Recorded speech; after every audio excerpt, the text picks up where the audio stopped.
Welcome to Real Clear Politics on Sirius XM for Friday, March 14th. I'm Andrew Walworth, and I'm joined by RCP President and co-founder Tom Bevan and Washington Bureau Chief Carl Cannon. Well, guys, the government is apparently not going to shut down at midnight tonight. As of this taping, we don't know what the final vote is, but we do know that Democratic Senate leader Chuck Schumer said he would back a vote to advance the continuing resolution. So that decision, here's Schumer on the Senate floor explaining his position. I believe it is my job to make the best choice for the country to minimize the harms to the American people. Therefore, I will vote to keep the government open and not shut it down. There is nobody in the world, nobody, who wants to shut the government down more than Donald Trump and more than Elon Musk. We should not give it to them. So, Tom, how do you explain Chuck Schumer's position on this? Well, I mean, it sounds rational to me. Remember, when Republicans were accused of shutting the government down, it was going to do. The Democrats were all in favor of keeping it open. So at least Chuck Schumer's being consistent. Now, this angered a lot of folks, including AOC, who promptly went on CNN and sort of ripped Chuck Schumer and said this was a terrible mistake. She hoped that he would reconsider by the time the vote comes around. Doesn't seem like that's going to happen, but again, we'll see. Yeah, I've got an AOC clip. We're going to play in a little bit, but go ahead. Well, and her position is, look, this is enabling Donald Trump and Elon Musk. This is giving into them and letting them continue for the next, through September, the next 6 months or so of running roughshod over government workers and government agencies and all of that. So it's a significant split in the Democratic Party. This is a crucial moment for them, I think. And their caucus is clearly divided. It wasn't in the House, but it is in the Senate. Yeah. So I just want to play this AOC clip, Carl, and get your reaction. Here's AOC talking to Jake Tapper last night. It is almost unthinkable why Senate Democrats would vote to hand the few pieces of leverage that we have away for free when we've been sent here to protect Social Security, protect Medicaid, and protect Medicare. What do you think of the job that Chuck Schumer is doing? Would you ever challenge him, do you think? I think that what we need right now is a united Senate Democratic caucus that can stand up for this country and not vote for cloture and not vote for this bill. So pretty pointed question there about challenging Schumer. She dodged it artfully, but what do you make of this split in the Democratic Party on this? Well, she's clearly had it in mind to challenge Chuck Schumer since before she was legally eligible to vote to run in the Senate, but maybe to vote too. yeah, to vote or even run, and look, I had these clips I was going to ask you to play, Andy, of Schumer going just crazy, a few years ago, demanding that the Republicans not, burden the American people by closing the government. Well, I think Schumer was dreading those clips too. So Schumer is flanked by, Schumer on his right and AOC on his left. So so Schumer decided to side with Schumer instead of with AOC. But we could find clips of her going, ballistic over the previous shutdown. And you saw this other progressives, Jasmine Crockett, who has just come into our radar in the last few months. We never heard of her before, but she always takes the position of the progressives. AOC is doing the same. But how did these people, Andy, how did they justify closing the government? And why do they think that would help their brand? It's a little mysterious to me. Well, I think the argument, as I understand it, is that, as Tom was pointing out, that this is a blank check for Elon Musk and Donald Trump to run roughshod. But what does that even mean? How if you close the government? How if you close the government, was it going to make it harder for them to run roughshod? Well, Crockett claimed, as I understand, that you couldn't fire someone if there was a government shutdown. I don't know if she's right about that, and then you'd get your back pay. So it was better for government workers to shut down the government. It's easier to downsize the government when the government shut down. It's easier to make systematic cuts. Yes, Musk and Trump have gone about this wrong. Using that probationary fig leaf is not going to probably work, but their idea is to cut the government workforce. The government, by the way, I know several government employees. I'm related to some of them. None of them want a shutdown. So I don't know who AOC thinks she's speaking for here. But I still, you still wonder what the progressives are up to. You know, we had this series of things, you know, these people who said Sonny Hostin ridiculing Gavin Newsom for even talking to Steve Bannon, or Charlie Kirk. You had Michelle Goldberg in the New York Times saying the same thing. These people ran a campaign in which they, you know, this other guy, Tom will tell you who his name is. I wasn't familiar with him. He called every Trump voter a Nazi, by the way. There's no way through this in like a reconciliatory fashion, you know? Our enemies are Nazis, they're evil. They are not people the way that we're people. I mean, we're talking about like Elon Musk, man. We're talking about the sickest motherfuckers in the world. Who is that, Tom? You remember that? He's some popular left-wing YouTuber. Yeah. So they ran a campaign in which they called Trump basically every day for 2 years Hitler, and sometimes they would, you know, Stalin, Satan. You know, they kind of ran out Mussolini, of things. Mao. Don't forget the great hits, Carl. No, all right, but once you've called somebody Hitler, and the American people have told you that they think you're exaggerating and hysterical and maybe missing the whole point, and hand you your ass in an election, it seems to me that the right thing to do is to recalibrate, not double down. But that's what we're getting from the progressives. They want to keep demonizing Trump and Elon Musk and their voters. They want to not talk to Republicans. They want to close the government because why? I don't know. You know, this is not progressivism as much as nihilism. And I don't think it's going to work. And I don't quite understand the motivation. Let me just add real quickly, because, you know, AOC in one of these interviews that she gave said, and Democrats have said this, Chris Murphy, others have said, this is all about, you know, they're stealing. Elon Musk is stealing from the government, and Donald Trump, they're doing all this so they can give a tax break to their buddies, their rich billionaires, and this is all about Elon Musk trying to pad his own pockets. Elon Musk has lost billions and billions of dollars on paper as Tesla's stock has fallen, as he has gotten into the fray to try and do this in his mind, sort of make this, you know, join public service and do this on behalf of the American people. Same thing with Donald Trump. I mean, Donald Trump, you know, Barack Obama went from a state senator who didn't have any money and now is worth $150 million, $200 million. Donald Trump came into office as a multi-billionaire and left poorer than he was. Didn't take his salary, but still isn't taking a salary. I think it's $400,000 is what the president used to get paid, and he donates that, I think, every year. These people are losing money. Wait a minute. Well, okay, wait. Let me ask Andy. Then you're not going to. I want to talk about something else. No, wait. Yeah, 1 second. Tom wants to defend Elon Musk and Donald Trump. I don't want to go that far. I want to criticize progressives. Wait. Particular argument that they're somehow trying to do this to pad their pockets. They've actually both lost billions and billions of dollars trying to doing what they've done. Okay, but my question, maybe Andy can take a stab at it, because I just don't know. What are the progressives thinking here? What's the strategy? Why do they think this will work? Well, what AOC wanted was a 1-month extension, if you remember, to negotiate further, with the idea if the Republicans came forward and they had another 30 days, if they only had another 30 days to work this out, they would come up with a better deal. That was her last position, as I understand it. And, you know, she made the point that, you know, the House is left, but the House could come back and the negotiations could continue. I think that sums up her position. But all right, so it's as incoherent as I think it is. Well, it might be my explanation was incoherent, but I do want to talk though about these federal judges. Now we have 2 of them who have ordered federal agencies to rehire tens of thousands of these probationary employees who were fired by Trump. One is from California, one's from Maryland. Judge James Bradar in Baltimore said the administration didn't follow the laws for mass layoffs. He says they need a 60-day advance notice. So, Tom, how big a setback is this for DOJ that 2 federal judges now have come out against the firings?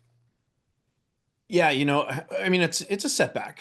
There's no question about that. I mean, when I saw this, I thought to myself, when I first saw the headline, I thought to myself, well, this is crazy. I mean, why, you know, if USAID was to go out and hire 5,000 people, or the education department was to go out and hire 2,000 more people, that would be perfectly acceptable. But they cut 2,000 people, and that's somehow unacceptable. And it is. But what the ruling says is that the administration sort of used the probationary thing as a loophole.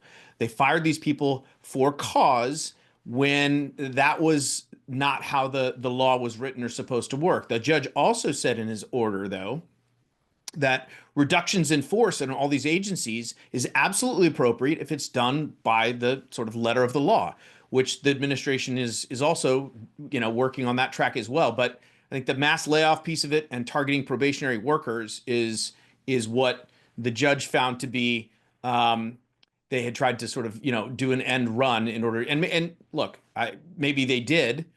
And so it might be appropriate to hire those people back. But as far as the executive branch's ability to fire people and scale back the workforce, they absolutely have that right. And they're going to do it. And the Democrats aren't going to be able to stop it. Yeah. So, Carl, I mean, in both these rulings, there was sort of a procedural aspect to it. And I guess if DOJ just does it the way the judges like, they can go ahead with layoffs. Well, yeah, Andy, but that's a little bit of a pejorative way to explain it. That we have the Civil Service Act. It was a reform. Has it run its course? Should it be repealed? That's another question. But the Civil Service Act has protections for civil servants. They're not supposed to lose their jobs or gain their jobs because of the whim of an election. And the idea is that the government will run more smoothly. It's clear that it's clear to me, as well as these two federal judges, that the DOJ and Elon Musk, they were unconcerned with the niceties of the law. The way they handled these at the time, I wondered if they even read the law or were even familiar with it. That probationary period is not supposed to mean that you can be fired with no recourse. It's supposed to mean that if the government hires somebody and they're not working out, they can let them go, because it is very hard to fire a civil servant. Very difficult once they've reached that threshold. So this was a protection. It wasn't meant to mean, like in a union contract, last hired, first fired. You could do that. The executive branch could say, we're downsizing the Department of Energy. Let's just pick one. And the way we're going to do that is we're going to keep people based on seniority. That's not what they did. And so when you got that letter, it looked like you were fired for cause. Now, they weren't really fired for cause, and everybody understood that, but that kicked in aspects of the law too. It meant they were ineligible to get another federal job. It meant they were ineligible to get security clearance somewhere. So, running roughshod over these protections and say, oh, well, but, we won the election. The public knew what we're going to do. That's not where this is at. Where it is at is that the executive branch has to follow the law. Yeah.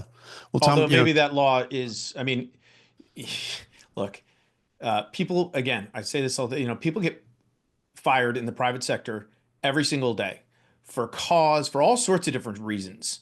And there was just a poll that came out, I think, and it was surprisingly bipartisan. 2/3 of Democrats, Republicans, and 70% of independents, actually, but I think 65% overall, said federal workers should get no special treatment, protections from private sector workers, right? Well, that's a push poll, Tom. That's not even a serious polling question. Come on. I'm sorry. Carl. Look, we can debate the social science of it some other time. But there are private sector unions, and when you make cuts in that force, you have to follow the law there too. I don't know we're not promoting anarchy on this show now, I hope. There's a federal law. It ought to be followed by federal authorities. Well, this was Judge I have to change the name of the show to Real Clear Anarchy. Sirius XM. All right, look, this is Judge Alsup, who was the San Francisco judge. He's a Democrat. He was appointed, I think, in the Clinton administration. But he said, the words that I give you today should not be taken that some wild and crazy judge in San Francisco said that an administration cannot engage in a reduction of force. It can be done if it's done in accordance with the law. So does that make you happy, Carl? There you have it. That doesn't sound like anarchy to me. I was born into a family of San Francisco Democrats. Yesterday was my mom's birthday. She's not with us anymore. You have just warmed my heart, Andy. All right, well, good. Well, now that Carl has a warm heart, we're going to take a break. You're listening to Real Clear Politics on Sirius XM. I'm Andrew Walworth. I'm here with Tom and Carl. We'll be right back after this. Welcome back to Real Clear Politics on Sirius XM. I'm Andrew Walworth, and I'm here with Tom and Carl. And gentlemen, the White House withdrew the nomination of former Florida GOP Representative Dr. David Weldon. He was nominated to lead the Centers for Disease Control and Prevention. They said they couldn't get the votes, the Republican votes, to support his confirmation. Senator Lisa Murkowski expressed her reservations. Bill Cassidy and Susan Collins were likely no votes as well. He was the first CDC director to have to go through Senate confirmations. I thought that was interesting. They changed the law under Biden, and all the 20 previous directors were appointments, but he had to be confirmed, and now his name has been withdrawn. Carl, what do you make of it? Well, I think that they didn't, White House didn't really announce why they were doing it. They didn't really announce it at all. It just happened kind of quietly. But as you say, I think they were running into trouble getting him confirmed. And I guess the thought there is that having one vaccine denier in the cabinet is probably enough. They didn't maybe need another one. He denies that he ever said that vaccinations cause autism, but that was generally thought that he had been sympathetic to that point of view. When he was in the House, he had a bill to, create some sort of sub-department of vaccine review board. He wanted research. He wanted, but nobody from the FDA or the CDC or they could be on the panel who'd ever done work for him. So the idea was he was going to stack it with vax deniers. Now he says this is not. He said this is a gross exaggeration, but it doesn't sound like the White House needed the headache. Yeah. So this is, I think, the third of the Trump appointees who weren't, who didn't go forward or withdrawn.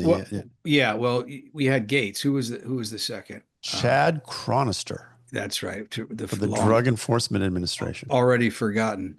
Yeah, exactly. The Democrats on this, though. Sure, Mr. Chronister doesn't agree, but go ahead. They've made this more partisan than it should be. I mean, Marty McCary got out of committee, I think 14-9, but that should have been unanimous. He's just Johns Hopkins, just a brilliant scientist, and everything he said about COVID turned out to be right. And he says other things too. He's with Robert F. Kennedy on the health agenda, and he talks about things that, like, until 2 months ago, any liberal Democrat would have agreed with. And on Jay Bhattacharya, it was a 1-vote majority. And Jay Bhattacharya we've talked about him several times on the show. We're all fans of his, but that's inexcusable that they're continuing to make the Democrats now make this a partisan issue, not the Republicans, certainly not Jay Bhattacharya, who's a nonpartisan person. I don't think he's a Republican, but because he was replacing Francis Collins, and they're sticking with their story, that Jay Bhattacharya was irresponsible. It turned out he was completely responsible. He was one of the few people in the one of the few prominent scientists, other than Marty McCary, who's everything they said passes muster. And so I think the Democrats have politicized this in a way, and the CDC vote was going to be partisan too. And I don't think that's healthy. And my point is, I was a little hard on him. I don't want to blame them. I think the Republicans, I think the Democrats should come to the table in good faith on these scientific appointments. It doesn't look like they are. Well, Fair point, but the Weldon opposition was coming from Republicans, Tom, not Democrats. Well, but you're talking about 3 people against him. But presume, Andy, you think that this thing's in trouble because you're presuming every Democrat in the Senate is going to vote against him, and that's what I'm talking about. I don't like that look. I don't think it's in the long run healthy. Yeah, but Tom, back to my point. These were Republicans who were saying no, right? That's exactly right, and this has been the case the whole time. Republicans have had the votes for all of these cabinet nominees and to get them through. And in some cases it took, almost all the Republicans. There were a couple defectors. Mitch McConnell and Lisa Murkowski were 2 of the sort of most notorious. But this one, again, couldn't even get out of committee. And look, there were sources that said this was partly, Weldon's response. He didn't handle it well. There were, stuff beyond vaccine, that he didn't have a vision for the CDC. He he just didn't apparently do very well before the committee. Didn't impress people, and so they couldn't muster support for him. And you know, it is what it is. I don't know. To Carl's point, this whole process has been, I think when Biden came in, Republicans voted en masse for every single one of his nominees. I mean, there wasn't even, maybe a couple votes against, but by and large, all the Republicans voted for Lloyd Austin and all these other folks. Democrats have totally changed that. I mean, they've, with few exceptions, John Fetterman and a couple others, they've voted. Almost every Democrat in the Senate has voted against every single one of Trump's nominees. Yeah. What kind of except for Rubio, except for Rubio, right. Yeah. Well, because he's part of the club, I guess. He was a former senator. But still, I mean, Trump just won the election. He won it fairly handily. All the swing states, and the popular vote and all that, and Democrats are, voting, saying he shouldn't get his nominees for these various positions. Think about this precedent they're setting, Tom and Andy.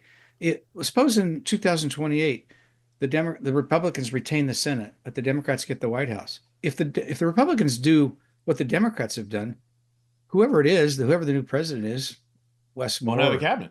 Wouldn't have a cabinet. They wouldn't be able to form a government. I mean, this is, and McConnell, conservatives turned on him at the end. Democrats were always mean to him, but he warned Harry Reid and George Mitchell and all these Democratic leaders and Schumer over and over again, what you're doing, what if we did that to you when we were in power? And Democrats, oh, well, that'll never happen. Well, it might happen. And it has happened on the judges. And I really, I don't understand. I don't mean to sound clueless, but it seems to me the Democrats are putting short-term partisan interest over even their own long-term interest. Because if they have a president, aren't they going to want him to form a cabinet? Well, we'll see. I guess Tom almost gave me the perfect segue when he mentioned Marco Rubio. Oh, I'm sorry, Andy. But that's okay. That's all right. Because I did want to talk about this fight that Rubio's in over the deportation of Mahmoud Khalil. This fight continues. We got two articles, Tom, today presenting different sides of this argument on the front page of RCP, which I think people should take a look at. One is by Ross Barkan, writing in New York Magazine, claiming that the arrests should horrify anyone who cares about the First Amendment. And then there's a piece by Josh Hammer of Newsweek saying that Khalil's a non-citizen. He's basically a guest of the government, and the government can kick him out for whatever reason it sees fit. But here's Marco Rubio talking about it the other day. When you come to the United States as a visitor, which is what a visa is, which is how this individual entered this country, on a visitor's visa, okay? You are here as a visitor. We can deny you that visa. We can deny you that. This is not about free speech. This is about people that don't have a right to be in the United States to begin with. No one has a right to a student visa. No one has a right to a green card. So, Tom, where do you come down on this?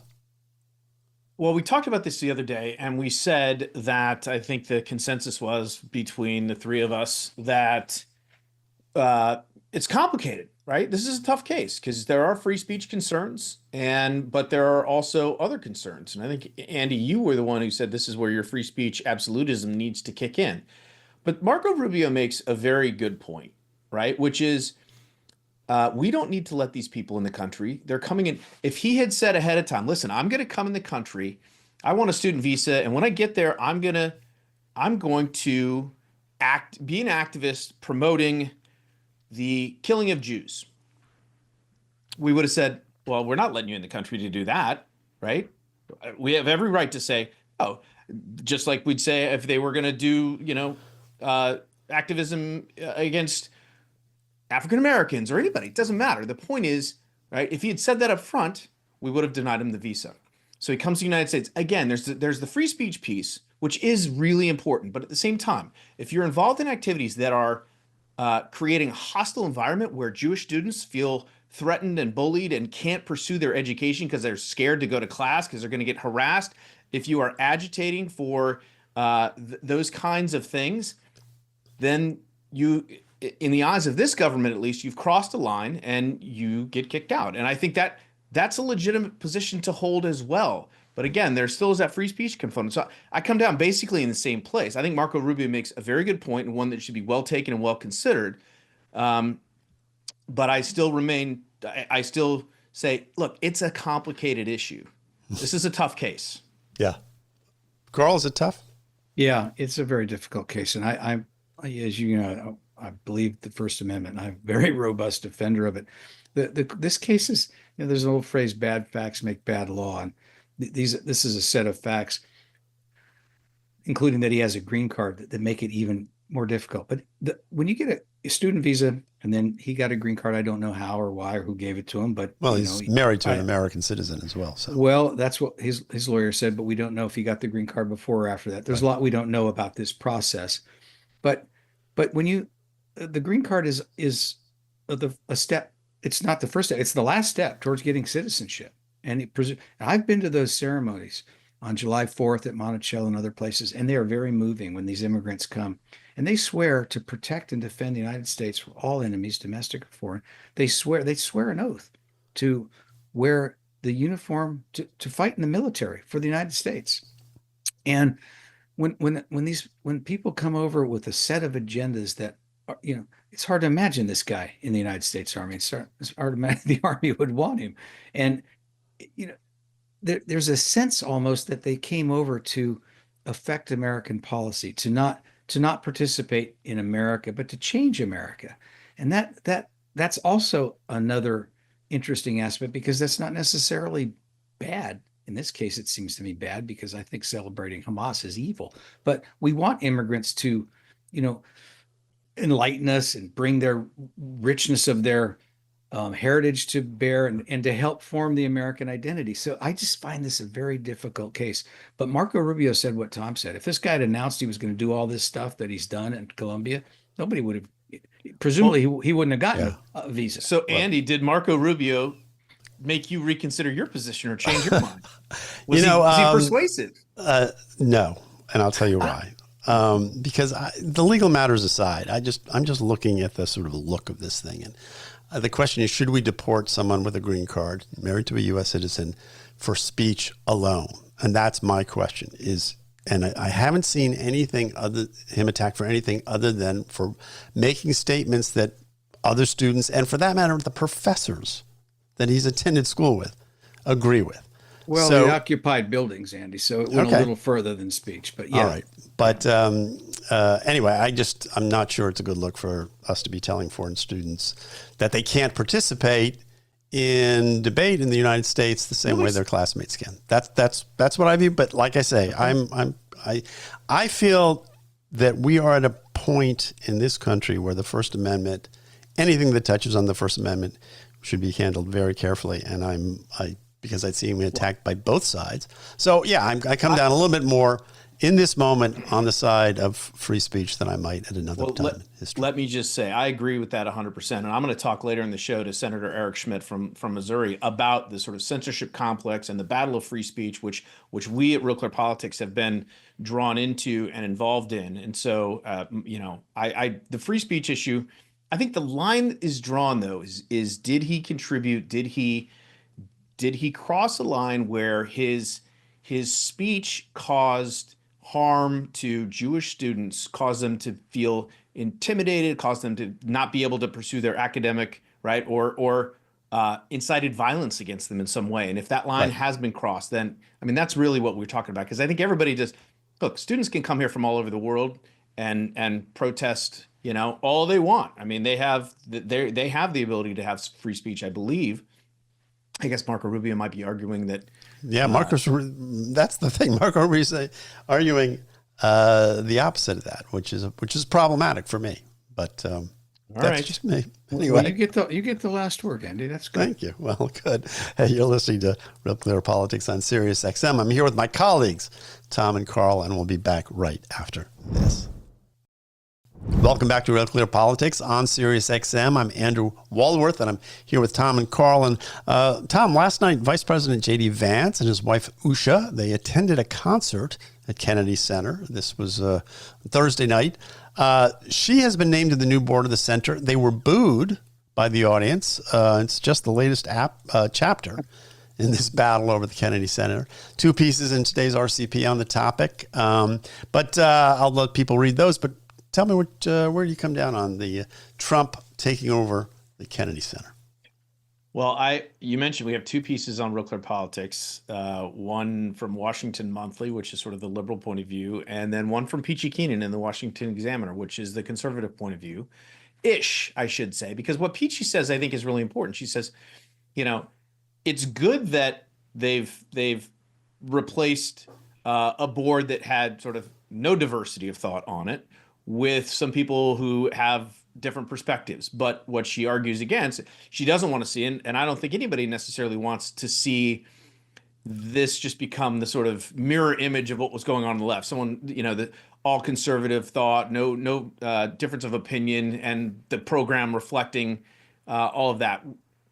I think what's important is that that there's the pendulum sort of swings back, and that from a programming perspective, we want diversity of thought. We don't, and we want a diversity of programs there, and we don't want. I think this is part of the culture. Remember when Mike Pence went to Hamilton and got booed, and then the cast, basically like dressed him down in public, in person, right in front of him, he and his wife. I mean, that's the kind of stuff that's just like, we don't want that. And the arts have been completely dominated and will continue to be completely dominated by the left, I think. But that doesn't mean that we can't have some conservative voices at the Kennedy Center when they're talking about, what they're going to do, what the program's going to be. Right. So, Carl, village people all the time at Kennedy Center, is that what we're looking at? Or? Well, it's going to be a problem filling out a program. Hamilton already canceled. But Tom's point is well taken. And it didn't start with Donald Trump. 20 years ago, Laura Bush, who was a librarian in her private life before she married George W. Bush, organized a symposium for poets at the White House. And they boycotted it and badmouthed her and trashed her for, I guess, they didn't like the Iraq War. That was the pretext. But that was just a pretext. And the arts have been politicized by the left for a long time, more than a generation, in ways that are often ugly, as Tom pointed out. And they want a monolithic. We talk about censorship. We talked about censorship in the previous thing. They've censored all these conservative voices, and then when there's some pushback, they just scream like stuck pigs. And I'm sorry, in this case, I think I don't want Donald Trump running the Kennedy Center. He doesn't go to the Kennedy Center. But this idea that the left has squeezed out not just conservative voices, but centrist voices, even liberal voices, it's all got to be progressive all the time. That was a problem. I think this is maybe a necessary corrective. And I would hope that people in the art world, in the arts, the film arts, the theater, poetry, all this work would give this a thought instead of thinking we're being attacked. Say, well, what did we do to bring this on? Because if they did have that conversation with themselves, we could have what Tom's talking about, which is the pendulum coming back towards diversity where it belongs. Yeah. Well, I wish we had more time to talk about this, but we don't. So we're going to keep this show moving on. But when we come back, Tom's going to talk to Senator Eric Schmitt. So don't go away. Welcome back to Real Clear Politics on SiriusXM. I'm Tom Bevan, co-founder and president of RCP. Joined now by Senator Eric Schmitt, Republican from the great state of Missouri. I love getting to say it that way, Senator. Thanks for your time today. Appreciate it. It's great to be with you. Yep.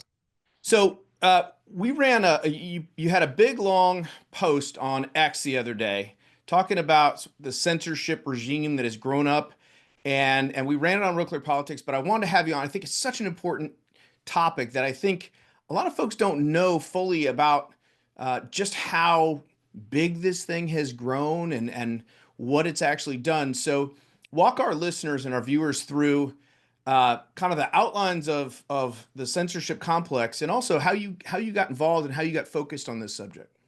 Yeah, I think you hit the nail on the head. It is vast. And in many ways, I think there's still more work to be done on uncovering a lot of this, particularly as it relates to the NGOs that were involved in this, those non-government organizations and entities that Democrats, as they cycle in and out of administrations, go to and work against conservatives in many ways. But I kind of got into this when I was my previous job as Attorney General in Missouri. We filed in May of 2022 the Missouri versus Biden lawsuit, which later became Murphy versus Missouri, that went to the Supreme Court. That really was the opening salvo, I think, in in providing some transparency on what actually went down here. And this was, again, if you go take a time machine back, this was before Elon Musk had bought Twitter, and before the Twitter files, and before Jim Jordan was having his congressional hearings. And we filed the lawsuit, and many people dismissed it as a conspiracy theory that the government was working with social media platforms to censor Americans. And we got a very big initial win. Normally in these lawsuits, you get a temporary restraining order or you don't. But before we asked for that, we asked the judge for discovery, meaning, can we see all the documents that the government might have that would expose this? And we got that order granted. That was a big sort of legal win. And what we found, Tom, was just shocking. I mean, it was reams and reams of emails, of text messages that showed this direct communications between high-ranking government officials in the Biden administration and senior executives at some of the biggest companies in the history of the world, like Facebook, like Twitter, like Instagram, telling them to take this down, or, you know, under the guise also of veiled and not so veiled threats of investigations and getting rid of Section 230 protections. So the government was really coercing these companies to do their bidding. We all know that the government can't censor speech. That's disallowed by the First Amendment, but they also can't outsource that to private companies and private entities, and that's what they were doing. And then as you reference the thread that I put on X this week, that's another phase of this, because it wasn't just those companies. The flagging of the posts and the kind of blacklisting of the post was outsourced to NGOs in places like the University of Washington and Stanford University. So this was a vast censorship enterprise, perhaps the greatest violation of our First Amendment and free speech in our nation's history. And I'm proud to have led the charge on that. And we're going to continue that work here in the Senate. As you mentioned, I mean, let's just talk about how this thing works. So, you know, when a lot of the folks from the Biden administration, when Trump was elected, they left office and went to a lot of these tech companies. Yep. And worked there for years. And then when Biden was elected in 2020, a lot of them came back into the administration, but still had, sounds like, very deep ties with a lot of these tech companies. And a lot of this, it seems to me, and certainly, you know, we have been caught up in this, you know, as part of this disinformation censorship complex. A lot of this happened around COVID. Yeah. And because the administration was so desperate to make everybody toe the line on these narratives. Well, you know, COVID did not come from a lab, and masks are totally effective, and you know, hydroxychloroquine and ivermectin's a, you know, horse pill, and all of that stuff. That link, that between the government and social media, that seems to me to be, is that unprecedented in your, or I guess it happens in a lot of industries, but this is the first time we've seen it happen at this scale with these massive media companies. Yeah, I think the first inkling of this that's also in that lawsuit was the Hunter Biden laptop story, right? You go back into, you know, late 2020, rolling into the election, the FBI had been pre-bunking that story with tech companies. An FBI agent named Elvis Chan was telling them, hey, look out for this thing. It's a Russian hack and leak operation. The main guy at Twitter had an affidavit saying he referenced the Hunter Biden laptop specifically. The FBI had it for a year. They knew it was real. They knew it was real. And they were working with these companies that when this came out, that it would be dismissed. And then, of course, you have Blinken and others sign this letter saying it was a Russian disinformation campaign, and media companies across the country didn't ever run the story. And it may or may not have. I'm sure it would have impacted some people's decision in November of 2020. But that, yeah. And so that's kind of, it raises its head. But you're right. The big reveal here was during COVID. And I think COVID, for a lot of things in this country, I've often said that power doesn't necessarily corrupt, but it does reveal. And it showed what these people would do with massive amounts of power in a pandemic that they never should have had in the first place. You saw there was public health officials. You saw, you know, people forcing masks and forcing vaccines with, you know, agencies like OSHA that they were never supposed to have the power to do. We filed those lawsuits too and got those struck down. But yes, they felt like they had the moral authority and were wearing the white hats to tell everybody what to do. And if anybody disagreed with that narrative, they were shut down on social media. So think of it as the town square, the traditional town square, where people would have the Lincoln Douglas debate and have their voices be heard. Now that a lot of that's online, and the government should play no role in what you can see and what you can hear and what you can think, but they felt like they should. They felt like the science was settled, which is a ridiculous notion to begin with, and that anybody who disagreed with masking policies or efficacy of the vaccine or transmissibility of the virus, if you had the vaccine, they were enemies of the state and they were to be dealt with accordingly. And it's really scary. And so what Missouri versus Biden revealed, what a lot of the documents that have come out since revealed, was how involved the government was of just shutting down any kind of dissent. And I don't care if you're a Republican or you're a Democrat or anything in between, that ought to scare the bejesus out of people that the government was that involved and that effective in shutting down speech in this country. Yeah. We're speaking with Senator Eric Schmitt, Republican from Missouri. Senator, we talked about, you mentioned the Global Engagement Center. A lot of this stuff was funded through our government with American taxpayer dollars. That's since been shut down. And it seems like there has been an effort to roll some of this stuff back. But, what's next? I mean, you talked about further exposing and trying to continue to beat this back. Are you going to be holding hearings? Like, what's in the future for this? Yeah, stay tuned on that. We are not going away on it. And I think that now that we're in the majority, and being on the Judiciary Committee and on the Commerce Committee that sort of touches these areas of whether it's big tech or the First Amendment, we're going to have a lot more to say about it. And I think there's a lot more that's going to be revealed. I also think it's worth noting the Global Engagement Center, for example, we tried to sort of rip this out of any kind of any agency that might possibly be funding this. Chuck Schumer himself was very defensive about that. The Democrats knew exactly what this was, and they wanted to fund it.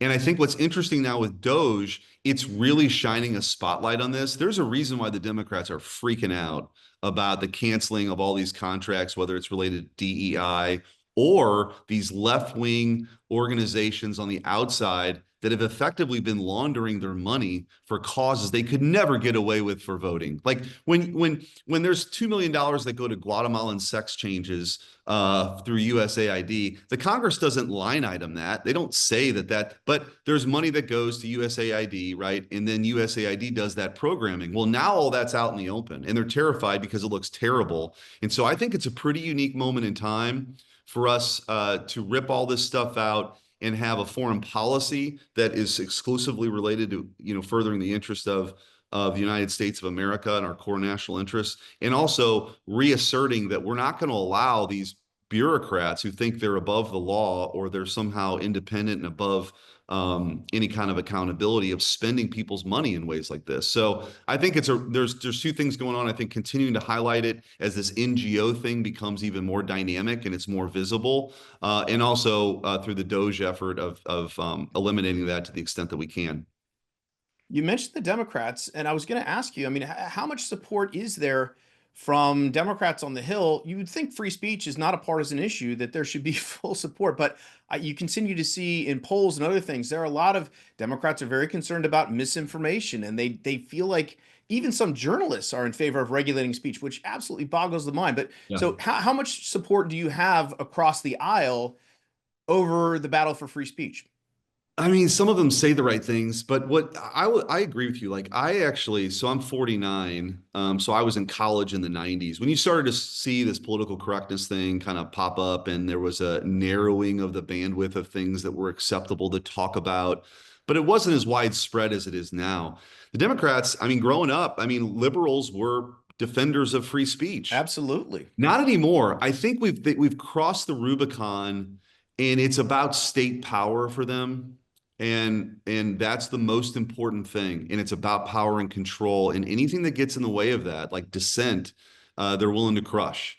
And so I wish I could say that there was more support on the other side of the aisle for this, but there just isn't. I'm glad that conservatives are now the people that are trumpeting and championing free speech, because it's just a fundamental, like if you believe in our republic, there's a very basic idea that we're born with certain rights, and that the Constitution was created to have a government that protects those rights, not infringes upon those rights. And central among those is the ability to express your mind, to express yourself. It's like there's a reason why. Right. And it is shocking that the legacy media in particular is now the protectors of permanent Washington and this bureaucratic institution that was, you know, meant to kind of make sure that there's only one narrative. We're living in weird times, but I think what you guys are doing in this broader diffusion of media is a good thing. I think that's the trajectory. People are getting their information from more sources. They don't need middlemen anymore. And that kind of gets back to the idea of this kind of virtual town square where people can hear. And I trust people to make good decisions, right? Like it's the whole thing with COVID. They were trying to suppress any kind of dissent on masking or anything else. And the fact is, they trust the quote unquote experts way more than they trust the people. And I think for me, I'm skeptical of the experts and I trust the people to make their own decisions, even if it's a decision that I don't agree with. Like that was the issue with masking. Like, look, if you want to walk around with 5 masks on your face on a park all day long when it's 80 degrees outside and no one's around, knock yourself out. This is America. I think that's nuts, but you get to do that. The flip side of that was they wanted everyone, even 5-year-olds, to wear masks all day long, even though they weren't effective and you couldn't object to it. So I think we've got the high ground here. I think we keep pressing it. We're winning the argument with the American people too. All right. We will leave it there. Senator Eric Schmitt from Republican from Missouri. Senator, thanks for your time. Really appreciate it. Anytime. All right. And that's going to do it for us. On behalf of Andy and Carl, I'm Tom Bevan. You've been listening to Real Clear Politics on Sirius XM. Everybody have a great night.